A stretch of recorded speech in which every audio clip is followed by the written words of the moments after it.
समय की बात है, एक बहुत पुराने गांव में जिसका नाम सीतापुर होता है, वहाँ पर बिमला अपनी माँ और अपनी बेटी के साथ रहा करती थी। बिमला की माँ सावित्री की तबीयत आजकल बहुत ज्यादा ही खराब हो रही थी। तभी सावित्री से उसकी बेटी कहती है, माँ अभी तुम्हारी तबीयत कैसी है, बताओ मुझे। हाँ बेटा, अभी थोड़ा थोड़ा तो हालत में सुधार लग रहा है। माँ आप चिंता मत करो, घर का खर्च उठाने के लिए मैं कहीं न कहीं काम देख रही हूँ, देखना मुझे काम मिल जाएगा, तुम चिंता मत करो। बेटे मुझे माफ कर देना, ये सब क्या हो गया। इस उम्र में भी मैं तेरे ऊपर बोझ बन के रह गई। मुझे तो बहुत ही बुरा लगता है कि मेरी बेटी के ऊपर पहले से इतना दुख का पहाड़ टूट पड़ा और ऊपर से मैं बीमार हो गई। बेटी मुझे माफ कर देना। माँ तुम चिंता क्यों करती हो, अगर भैया होते, आपका कोई बेटा होता, वह भी यही करता, तो मैं आपके बेटे होने के नाते आपका सेवा करना ही मेरा धर्म है। आप चिंता मत करो माँ, ये दुख के काले बादल जल्दी ही हट जाएंगे। हाँ दादी, माँ ने बिल्कुल सही कहा, माँ रोज काम देख रही है, हमें कोई अच्छा सा काम जल्दी ही मिल जाएगा। आप चिंता मत करो, बस आप अपना ख्याल रखो, खाना खाओ और खुश रहो। हाँ गुड़िया रानी, मेरी बेटिया कितनी समझदार है। माँ तुम कुछ भी मत सोचा करो, मुझे जैसे ही जल्दी काम मिल जाएगा, हमारे घर के परेशानी खत्म हो जाएंगे और मैं तुम्हारा अच्छे से अस्पताल में इलाज भी कराऊंगी, फिर तुम्हें कोई परेशानी नहीं होगी। हाँ बेटा हाँ। सावित्री की बेटी बिमला बहुत समझदार होती है।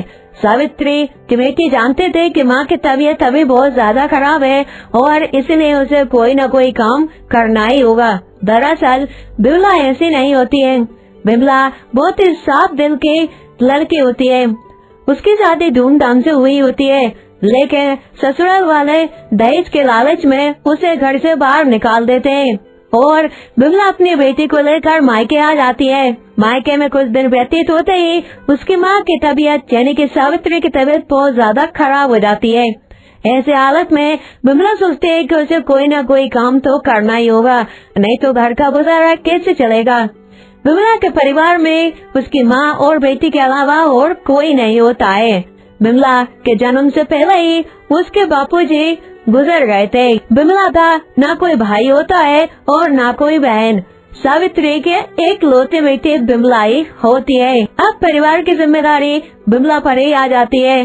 बिमला रोज जाती है और कुछ न कुछ काम ढूंढती है ताकि उसकी माँ का इलाज करवा सके, बेटी का एक अच्छे से स्कूल में दाखिला करा सके और घर का खर्चा चला सके। लेकिन बिमला बहुत कोशिश करती है, उसे कहीं भी काम नहीं मिलता। एक दिन की बात है जब बिमला काम मांगने एक अंजे के ठेले पर गए। अरे बेटी कैसी हो तुम सावित्री बहन की बेटी हो ना? मैंने सही कहा, बताओ मुझे। हाँ काका, आपने बिल्कुल सही पहचाना, मैं उन्हीं की बेटी बिमला हूँ। हाँ बिमला, बहुत दिनों बाद देखा तुम्हें। और बेटा कैसी हो, सब कुछ ठीक है ना? कुछ मत पूछिए काका, बहुत परेशान हूँ, इतनी परेशान हूँ कि मैं तो अपना दुख भी नहीं बता सकती। क्यों, क्या हुआ बेटा? काका, माँ की तबीयत बहुत ज्यादा खराब है और घर का खर्चा चलाने के लिए मैं कोई काम देख रही हूँ। क्यों बेटा, क्या तुम ससुराल नहीं जाते अब? काका, उन्होंने दहेज के चलते मुझे और मेरे बेटे को घर से बाहर निकाल दिया है। अब मैं अपनी माँ के साथ रहती हूँ। ओहो बेटे, बहुत बुरा हुआ तुम्हारे साथ। बेटे, मैं तुम्हारी कुछ मदद कर सकता हूँ तो बताओ मुझे। काका, मैं काम की तलाश में हूँ, आप मुझे कोई काम दिलवा दीजिए या तो आप मुझे ही काम पर रख लीजिए। बर्तन धोना और ग्राहकों को अंडा पराठा सर्व करना, ये काम मैं कर दिया करूँगी। बेटे मुझे माफ करना, इस ठेले में इतनी कमाई नहीं है कि मैं तुम्हें को भी रख लूं। अगर कमाई होते तो मैं तुमको जरूर रख लेता, लेकिन मैं तुमको एक सलाह जरूर दे सकता हूँ और थोड़ी मदद भी कर सकता हूँ। वो क्या काका, बताइए, मैं कुछ भी करने के लिए तैयार हूँ। देखो बेटे, आजकल महिलाओं में साड़ी का बहुत चलन है और वैसे भी सावन सोमवार आने वाला है। महिलाएं साड़ी बहुत खरीदारी कर रही हैं। तुमको नहीं पता शादी का सीजन भी चल रहा है।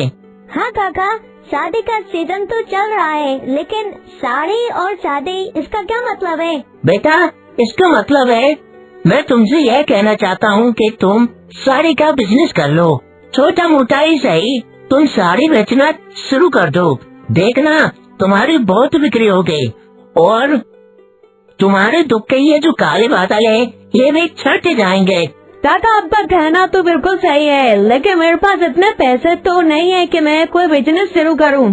पैसों की चिंता तुम मत करो बेटा।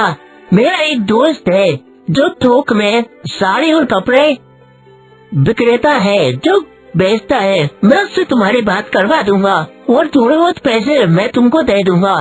तुम इससे अपना धंधा स्टार्ट करो। जब पैसे हो जाए तो मुझे लौटा देना। क्या काका, क्या आप सच कह रहे हैं? हाँ बेटे। काका आपका बहुत बहुत धन्यवाद, आपका बहुत बहुत धन्यवाद। अरे बेटी, धन्यवाद कैसा। सावित्री बहन मेरे बहुत अच्छे दोस्त हैं, तो इतना तो मैं कर ही सकता हूँ। वे अंगे वाले काका बिमला की एक बहुत बड़े बिजनेस में जो साड़ियों का विक्रेता होता है उससे बात करवा देते हैं और साथ ही साथ बिमला को साड़ी का माल दिलवा देते हैं। ठेले वाले काका उनको थोड़े बहुत पैसे दे देते हैं, जिससे बिमला की बहुत मदद होती है। अगले दिन घर पहुंचकर बिमला सारी बात अपनी माँ को बताती है। माँ, वो अंडे वाले काका को तुम जानती हो? हाँ बेटा, क्या हुआ? कुछ बात है क्या? माँ, आज मैं उनसे मिले थे, उन्होंने मेरी बहुत मदद की। वह मुझे साड़ी की दुकान खुलवाने में मदद कर रहे हैं। माँ, क्या मैं साड़ी की दुकान खोल लूँ? हाँ बेटा, तुझे जो अच्छा लगे तू कर। मुझे यकीन है तू बहुत समझदार और होशियार है। तू कोई भी बिजनेस आसानी से कर लेगी। मेरा आशीर्वाद हमेशा तेरे साथ है। बिमला सारी बातें अपनी माँ को बताती है। दोनों माँ बेटी बात करते हैं। उसके बाद बिमला खाना बनाती है, अपनी माँ को खिलाती है और खुद भी खाकर सो जाती है। अगले दिन बिमला उठकर दुकान खोलती है। दुकान में नई नई साड़ियाँ होती है। बिमला और उसके बेटे दोनों ही साड़ियाँ बेचने में लग जाती हैं। साड़ी ले लो साड़ी, मात्र 200 रुपए, 200 रुपए की एक साड़ी, साड़ी ले लो साड़ी। अरे बहन, साड़ी कैसे दी? जरा मुझे तो दिखाना। हाँ बहन, ये देखो, लाल है, पीली है, हरी है, जोन सी चाहे वो ले लो, मात्र 200 रुपए, मात्र 200 रुपए। अरे वाह बहन, साड़ी तो बहुत अच्छी है। एक काम करो, मुझे 2 पैक कर दो। हाँ बहन, जरूर, अभी कर देती हूँ।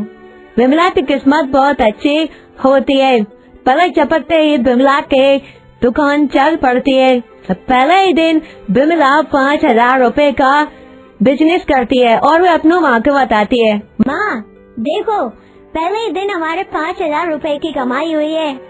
धीरे धीरे हम इस गरीबी से ऊपर उठ जाएंगे और फिर मैं तुम्हारा इलाज भी अच्छे अस्पताल में कराऊंगी।